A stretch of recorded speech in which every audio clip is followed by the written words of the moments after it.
Pues son los dos pasajes de las multiplicaciones, os habréis dado cuenta, Marcos 6 y Marcos 8. El cristianismo es una religión de comida. Lo hereda un poco del judaísmo, que también lo es. De hecho, el judaísmo todavía hoy, los judíos, como que la identidad judía se basa mucho en lo que no comen. Que no pueden comer cerdo y otros animales. No solo es que no puedan comer cerdo, sino que es que hay los alimentos que sí pueden comer tienen que estar preparados de una forma particular, preferentemente preparados por judíos. Mucha parte de la identidad judía se basa en la comida.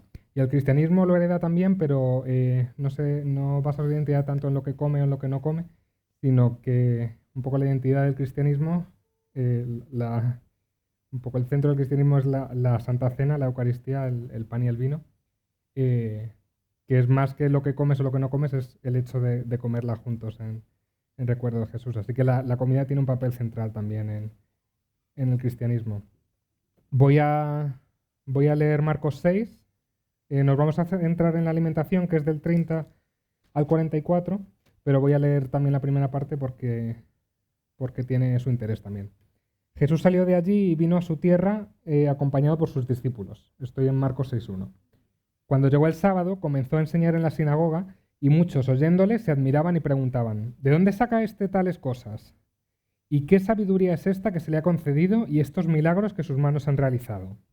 ¿No es este el carpintero, hijo de María, hermano de Jacobo, de José, de Judas y de Simón? ¿No están también aquí con nosotros sus hermanas? Y se escandalizaban por él. Pero Jesús les dijo: no hay profeta sin honra, sino en su propia tierra, entre sus parientes y en su misma casa. No pudo hacer allí ningún milagro, excepto sanar a unos pocos enfermos poniendo las manos sobre ellos. La incredulidad de aquella gente le causaba asombro. Curioso, no pudo hacer allí ningún milagro, excepto algunos enfermos que sanó así como poca cosa, ¿no? Recorría las aldeas de las inmediaciones enseñando. Entonces convocó a los 12 y comenzó a enviarlos de 2 en 2, dándoles autoridad sobre los espíritus inmundos. Les ordenó que no llevaran nada para el camino, excepto el bastón, ni alforja, ni pan, ni dinero en el bolsillo, que calzaran sandalias y no vistiesen 2 túnicas. Y añadió: donde quiera que sea, cuando entréis en una casa, permaneced en ella hasta que abandonéis en ese lugar.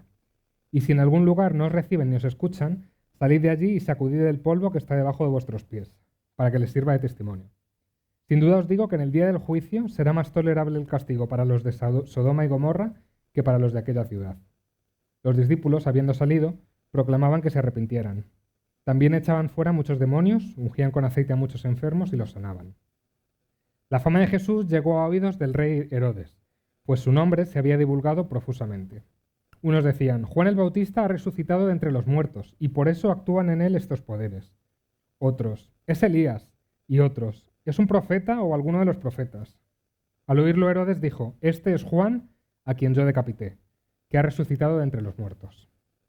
Porque el mismo Herodes había ordenado apresar a Juan y le tuvo encadenado en la cárcel por causa de Herodías, mujer de su hermano Felipe, y con quien Herodes se había casado. Porque Juan decía a Herodes: no te está permitido tener la mujer de tu hermano. Herodías abrigaba rencor contra él, y deseaba matarlo, pero no podía, porque Herodes temía a Juan, sabía que era un hombre justo y santo, y le protegía. Se quedaba muy perplejo cuando le escuchaba, pero lo hacía con agrado. Para Herodías llegó la oportunidad cuando Herodes, en la fiesta de su cumpleaños, ofrecía un banquete a sus príncipes, tribunos y altos dignatarios de Galilea. Entró la hija de Herodías para danzar, y agradó a Herodes y a los que estaban con él a la mesa, de tal manera que el rey dijo a la muchacha: pídeme lo que quieras y te lo daré. Y le juró: te daré todo lo que me pidas hasta la mitad de mi reino. La muchacha salió y preguntó a su madre: ¿qué pediré? Y la madre le respondió: la cabeza de Juan el Bautista. Herodías entró apresuradamente y le dijo al rey: quiero que ahora mismo me des en una bandeja la cabeza de Juan el Bautista. El rey se entristeció mucho, pero como se había comprometido por el juramento hecho en presencia de los invitados, no quiso desairarla. E inmediatamente ordenó a un miembro de su guardia que le trajeran la cabeza de Juan. El guardia fue a la cárcel, lo decapitó, trajo su cabeza en una bandeja y se la dio a la muchacha, y la joven se la entregó a su madre. Cuando sus discípulos se enteraron, vinieron, tomaron su cuerpo y le dieron sepultura. Entonces, los apóstoles se reunieron con Jesús y le contaron todo cuanto habían hecho y enseñado. Y él les dijo: venid, retirémonos a un lugar solitario y descansad un poco. Eran tantos los que iban y venían que no tenían tiempo ni para comer, y se fueron solamente ellos en una barca a un lugar apartado. Pero los vieron marchar y los reconocieron. Entonces gentes de todas las ciudades fueron corriendo allí, adelantándose a su llegada, y se juntaron a él. Al desembarcar Jesús y ver la gran multitud, se conmovió profundamente porque parecían ovejas sin pastor, y comenzó a enseñarle muchas cosas. El tiempo transcurría y se hizo tarde, y entonces sus discípulos se acercaron a él y le dijeron: el lugar está desierto y la hora muy avanzada. Despídelos para que vayan a los lugares y aldeas de alrededor y se compren pan para comer. Jesús les respondió: dadles vosotros de comer. Y ellos replicaron: ¿cómo quieres que compremos la cantidad del pan que es necesaria para darles de comer, si el importe supondría 200 denarios? Él les preguntó: ¿cuántos panes tenéis? Id a ver. Cuando lo averiguaron, le dijeron: 5 y 2 peces. Entonces les mandó que hicieran recostar a los congregados en grupo sobre la hierba verde. Se agruparon de 100 en 100 y de 50 en 50. A continuación, Jesús tomó los 5 panes y los 2 peces, y levantando los ojos al cielo, bendijo y partió los panes, y se los dio a los discípulos para que los distribuyeran entre la multitud. También repartió los 2 peces. Comieron todos y se saciaron, y con los pedazos sobrantes que recogieron llenaron 12 cestas, y los que comieron eran 5.000 hombres. Marcos es un evangelio muy particular. Os invito a que si no lo habéis hecho, que lo leáis de corrido en casa. Tienen unas estructuras muy, muy especiales y este es un ejemplo. Tenemos las dos alimentaciones, Marcos 6 y Marcos 8, con un fragmento en medio. Y tenemos dentro de Marcos 6 lo que acabamos de leer. Tenemos una narración que va seguida, pero que se interrumpe de golpe para contar la historia de Juan el Bautista en medio. Y Marcos está haciendo aquí cosas, la forma de ordenarlo no es aleatoria y muchas veces ni siquiera es exactamente cronológica, sino que tiene un porqué el ponerlo así. En la primera parte, en Marcos 6, nos cuenta cómo Jesús reúne a los 12 y los envía de 2 en 2 a un poco como de misiones cercanas a las ciudades de alrededor, pero les manda a hacer lo que le han visto hacer a él hasta este momento, pues hacerlo ellos también. Y después de este trocito de Juan el Bautista que nos meten aquí, que parece que no sabemos muy bien qué pinta, después vuelven los discípulos otra vez y se lo cuentan a Jesús y le están contando todo lo que han hecho. Si habéis visto, y si no lo habéis visto, os lo recomiendo, el experimento Marcos, el teatro que se representa todo el Evangelio de Marcos, te viene a la cabeza la escena. Los discípulos se van a predicar, a sanar, a echar fuera demonios, y luego vuelven y se lo cuentan a Jesús. Y cuando vuelven están todos cansados de tanto viaje y tanto que han hecho, y los planes son ir a descansar un poco y comer y estar tranquilos. Pero Jesús empieza a ver que se acumula la gente y siente compasión. Cuando los ve, dice que los ve como ovejas sin pastor. Así que Jesús se pone a hacer lo que ha venido, a llevar a cabo la misión, a predicar la palabra, y dice el versículo 34, a enseñarles muchas cosas. Pero Jesús le da un ejemplo práctico de lo que es la misión. Ellos planeaban descansar, pero a él le conmueve la gente y les empieza a enseñar. Deja un poco su descanso al lado para enseñarles. Pero es que además les da de comer. Y Jesús les enseña que parte de hacer la misión es comer con la gente, darles de comer y comer con ellos. Y cuando lo leía pensaba que hoy en día en la iglesia podemos tener como cierta tensión entre dos polos. ¿Qué es más importante, evangelizar o hacer acción social, hacer ayuda social? Y entonces a veces podemos pensar, no hay que hacer ayuda social porque eso no sirve para evangelizar, la gente no se convierte. O no, solo hay que hacer ayuda social porque lo que necesita la gente es que le ayude. Entonces parece como que hay una tensión entre qué es evangelizar directamente, decir el mensaje, hacer ayuda social. Pero aquí Jesús nos da otro modelo, no hace ninguno de estos dos polos, sino que nos enseña a compartir la mesa con la gente. No es Jesús Cuando lo lees rápido parece que simplemente les está dando comida, pero lo que está haciendo es comer con ellos, que es bastante distinto. No es un milagro en sí de ayuda social, aunque también tiene su parte porque les está dando comer y estaban hambrientos. No se trata, el milagro no es que consiga un montón de comida y se la dé a la gente, que es normalmente con lo que nos quedamos cuando leemos este pasaje. El milagro es que están comiendo juntos con ellos. De hecho, si lees el texto deprisa, si no te fijas es en los números, que son 5.000 personas y que solo son 5 peces, si solo lo lees de corrida, parece una comida compartida sin más, porque el texto no se recrea en el milagro y entonces los tapó y los levantó y había muchos más de los que había. Nos deja a nosotros a la imaginación, que no sabemos ni cómo imaginarlo, cómo se produjo el milagro en sí, pero el texto no se recrea en lo milagroso de la acción, sino en describirte el hecho de que están comiendo juntos. Y eso lo vemos también en cuando Jesús toma los panes y los peces y da gracias. Obviamente nosotros cuando lo leemos nos recuerda mucho a la última cena, porque es el mismo gesto que hace, incluso en Emaús más tarde lo hace lo mismo. Es una tradición judía y de ahí viene, y por eso también Jesús lo hace en la última cena, antes de sentarse, o sea, cuando se sientan a comer, antes de empezar a comer, el anfitrión, o si es comida familiar, el padre, pronuncia la bendición, da gracias a Dios por la comida antes de empezar a comer. Entonces Jesús está haciendo de anfitrión en una comida que es compartida con todos los demás. Ya si le añadimos los números, que son 5.000, que tenían poquita comida y tal, se convierte en un milagro un poco más llamativo, pero parece que el Evangelio enfatiza más el hecho de están recostados, te lo cuenta hasta en la hierba verde y todo, te lo cuenta así muy para que te hagas la imagen. Y parece que el mensaje, justo encajándolo detrás de cuando Jesús los manda y ellos vuelven, parece como que el mensaje es que comer juntos, comer con la gente, es parte de la misión, que no se trata de enseñarles cosas y marcharte, o de darles ayuda y marcharte, sino de estar, de compartir la mesa, de compartir la vida con ellos. Vamos a ver el siguiente pasaje, Marcos 8 del 1 al 21, lo voy a leer, y vamos a ver, porque hay cosas similares, hay algunas diferencias y hay algunos matices que podemos aprender. Empiezo a leer en Marcos 8, el versículo 1. Dice, en aquellos días, como se reunió otra vez una gran multitud y no tenían qué comer, Jesús llamó a sus discípulos y les dijo, siento profunda compasión de esta gente, porque hace 3 días que están conmigo y no tienen qué comer. Y si los envío en ayunas a sus casas, desfallecerán por el camino, pues algunos de ellos han venido de lejos.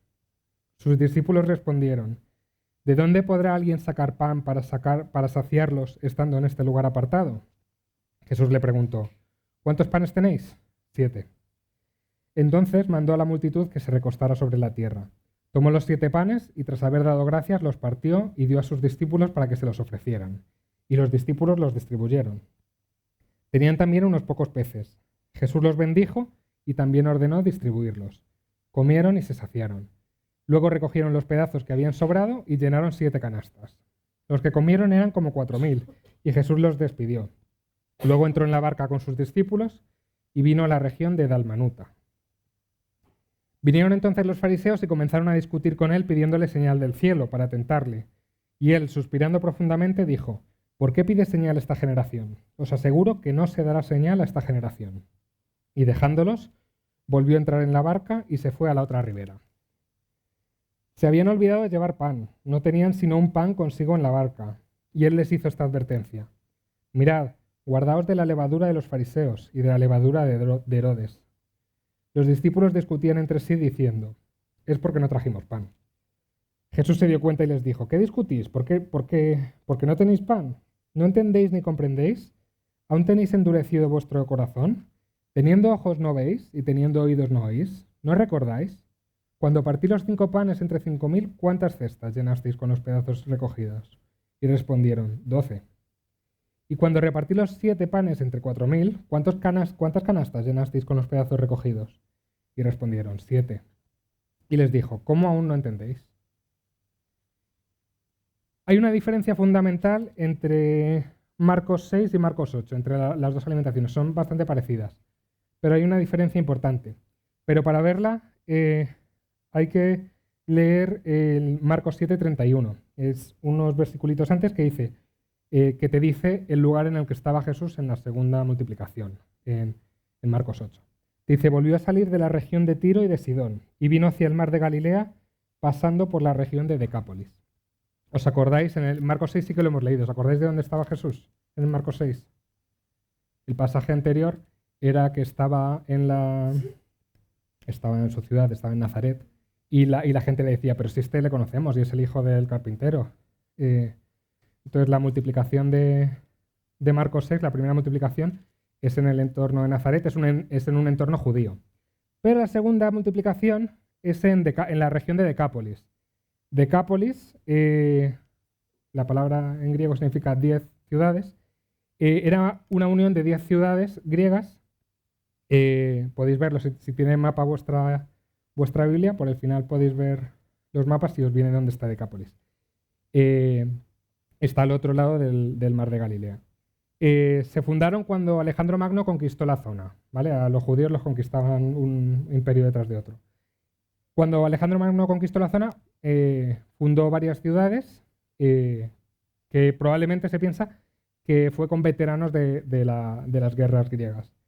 Y los judíos siempre tenían cierta tensión con los griegos, porque Alejandro Magno no solo conquistaba, sino que importaba, o sea, expandía la cultura griega. Entonces, donde llegaban, los pueblos de alrededor absorbían un poco la cultura griega, y los judíos son muy suyos con sus tradiciones, con sus normas, con su religión, y siempre tuvieron cierta tensión con los griegos. Entonces, en medio de un territorio judío, Decápolis era una región independiente. Roma le había dado cierta independencia, de hecho hasta podían fabricar sus propias monedas, pero era como una islita de cultura griega. Vivirían judíos, pero el núcleo fundamental eran griegos. Griegos que para los judíos son paganos, son gentiles. Entonces, esta segunda multiplicación se produce en un entorno no judío, ¿vale? Es la principal diferencia con Marcos 6, que está en unas ciudades que no son principalmente judías, sino que son más bien griegas. Los judíos normalmente no comían con gentiles, no comían con gente que no fuese judía. Si habéis leído en otras partes el Evangelio, nos puede sonar cuando el centurión le dice a Jesús que no se acerque a su casa, que sane a su criado un poco a distancia, porque hay este choque cultural de que los judíos normalmente no van a casa de gentiles. Lo vemos luego en Hechos, cuando los judíos empiezan a criticar a Pedro, porque Pedro estaba empezando a comer con gentiles, y Pedro un poco recula. Entonces, no es normal, no está bien visto que los judíos coman con gentiles. Sin embargo, esta multiplicación se trata de Jesús compartiendo comida con 4.000 personas, entre las que debían de estar bastantes gentiles, teniendo en cuenta que está en una región principalmente griega. Por lo demás, el patrón se repite, es bastante parecido. La gente se recuesta en la tierra, aquí no dice hierba, no sé si es que era más seco, y Jesús comparte con ellos la comida. Vuelve a hacer el gesto de bendecir como buen anfitrión, y hacen una comida ahí un poco a campo abierto. No es una comida exclusiva, cerrada, sino que es en el campo para que se pueda unir cualquiera. Y de nuevo, el relato es un poco parecido, ¿no? Parece que lo más importante para el evangelista no es tanto recrearse en mira qué milagro más grande, mira cómo lo hizo, qué alucinante, sino es una comida compartida. De hecho, llama mucho la atención que acaba la alimentación, llegamos al versículo 11 y los fariseos le preguntan, Jesús, danos una señal. Y es como, pero si acabo de multiplicar comida para 4.000 personas, ¿no es suficiente? Entonces, el Evangelio no quiere tanto que te centres en madre mía, qué sobrenatural todo, cómo lo habrá hecho, sino en madre mía, Jesús se ha sentado a comer con 4.000 personas, mezclándose con gente que no es judía, mezclándose con gente que no debería. Y es Es llamativo. Luego sigue la narración en el capítulo 8 y una vez que llegan a la barca tienen ahí una conversación que es un poco extraña. Hay malentendidos entre los discípulos y Jesús. Y el mensaje clave que les da Jesús, que a ellos no acaban de entender y que Jesús tampoco se lo explica o no nos llega en el Evangelio, le dice que se cuiden, que se guarden de la levadura de los fariseos y de la levadura de Herodes. Y vemos dos grupos, vemos dos personas para los que la comida, los banquetes son importantes. Por un lado tenemos a Herodes, que lo hemos leído en el pasaje anterior. Hemos leído la experiencia de comida compartida que tiene Herodes. Convoca un banquete para los poderosos, para los más importantes del reino, para celebrar su cumpleaños. Raquel siempre dice que es el único cumpleaños que aparece en la Biblia y que acaba bastante mal. Y es un banquete para poderosos, para gente importante, que celebra la vida el nacimiento, el cumpleaños de Herodes, pero que celebrando la vida acaba en muerte, acaba con la muerte de Juan el Bautista. Por el otro lado tenemos a los fariseos, que eran también un grupo que tenía su propia tradición de banquetes. Los fariseos, como parte de sus costumbres, celebraban banquetes para fariseos. Eran banquetes exclusivos para juntarse solo entre ellos. Se caracterizaban por no aceptar a gente que no fuese del grupo.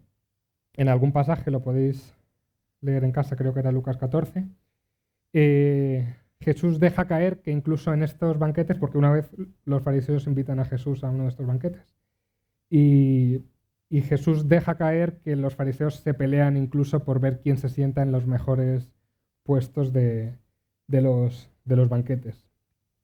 Entonces tenemos dos concepciones de lo que son los banquetes, de lo que es la comida compartida, y Jesús nos dice que tengamos cuidado con ambos. Cuidado con la levadura, con el banquete de Herodes, con comer solo con nuestros amigos, festejando nuestra vida a costa de los demás, y con la levadura o el banquete de los fariseos, que es comer solo con los que piensan como nosotros. Y como decíamos, la comida era un aspecto fundamental en la vida de los judíos. Jesús les enseña, en estos dos pasajes, les enseña a los discípulos que parte de su misión es sentarse a comer con la gente, pero no solo con los que son iguales, no solo con los que piensan como ellos, sino con todos, sin distinción. Que hay más abierto que una comida en el campo, que cualquiera que pase por ahí se puede unir. Y Jesús también nos enseña hoy a nosotros que parte de nuestra misión es sentarnos a comer con los demás. Y hay veces que puede significar literalmente sentarnos a comer con los demás. Pero no tiene por qué solo ser eso, sino es compartir la vida con los demás, es ir un poco más allá. No se trata solo de evangelizar, de ir contando el mensaje, de ir hablando de la Biblia y del Evangelio a todo el mundo. No se trata de dar ayuda desde la distancia, como si no fuese con nosotros, sino que se trata de estar con la gente, de estar presentes, de compartir momentos, de preocuparse por ellos, de estar juntos al final. Y la reflexión que quería dejarnos hoy es, estamos compartiendo, vamos a empezar la reflexión cerca. ¿Estamos compartiendo la vida con los demás aquí en la iglesia? ¿O solo compartimos espacio durante una hora los domingos y ya está? Cuando tomamos del mismo pan y el vino, ¿es solo algo simbólico que hacemos? ¿O realmente estamos viviendo como hermanos que compartimos comida? Más allá, ¿estamos compartiendo la vida con la gente que no conoce a Dios, con la gente que no forma parte de la iglesia? ¿O nos limitamos a compartirles el Evangelio de la misma forma que haría un vídeo en YouTube, que si se lo ponemos sería igual que lo que estamos contando nosotros, o incluso mejor? ¿O les estamos ayudando como hermanos, o les estamos dando ayuda como si fuese una máquina expendedora de toma, aquí tienes lo que necesitas, aquí tienes dinero o aquí tienes comida, pero no nos llegamos a preocupar por la persona, y no solo preocuparnos, sino estar? Creo que el mensaje que Dios nos quiere dar hoy con estos dos pasajes es que tenemos que estar con la gente. tenemos que vivir lo que es ser hermanos. Aquí dentro de la iglesia nos llamamos hermanos, pero debemos de vivir lo que es ser hermanos. A veces va a significar comer juntos, literalmente, y a veces será pasar tiempo juntos o otras formas. Y también tenemos que compartir la vida, tenemos que compartir la comida, tenemos que compartir nuestro tiempo con los demás, con la gente de afuera.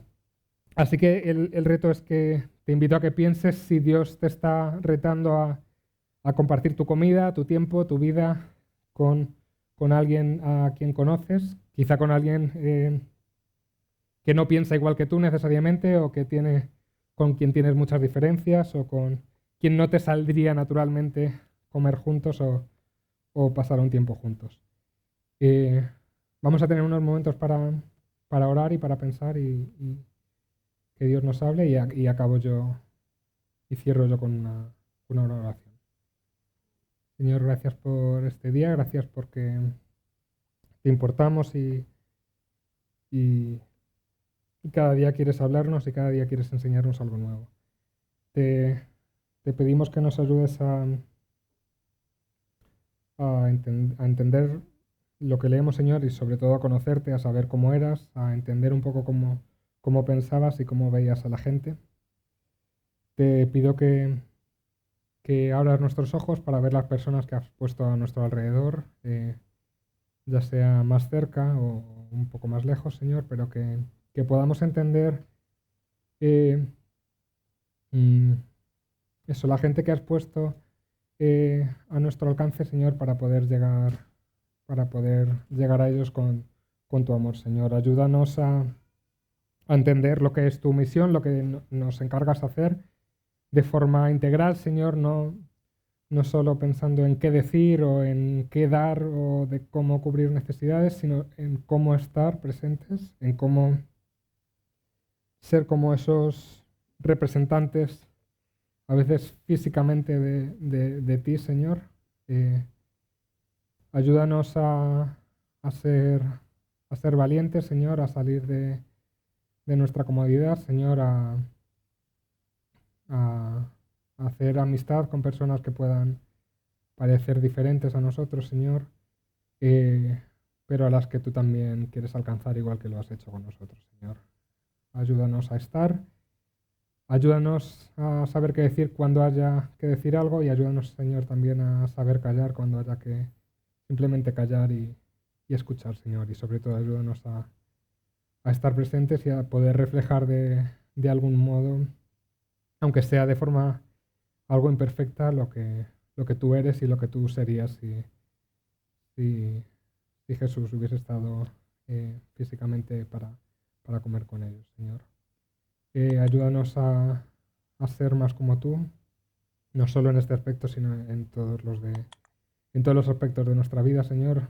Ayúdanos a conocerte, a enamorarnos un poco de cómo eres y cómo actúas y cómo ves a la gente, Señor, para poder ser igual. Muchas gracias por todo, gracias por cuidarnos, gracias por amarnos, aun cuando no hacemos las cosas como tú dices, como tú haces, Señor, o como te gustaría que las hiciésemos. Gracias porque nos miras con gracia, Señor, pero ayúdanos a seguirnos superando y a poder hacer tu voluntad. En el nombre de Jesús, amén.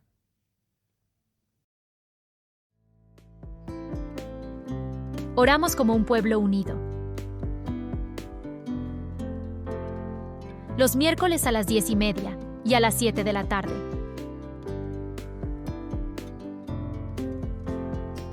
También los sábados a las 10:30.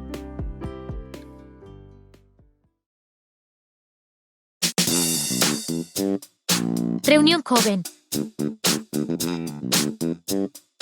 Los sábados a las 6:30.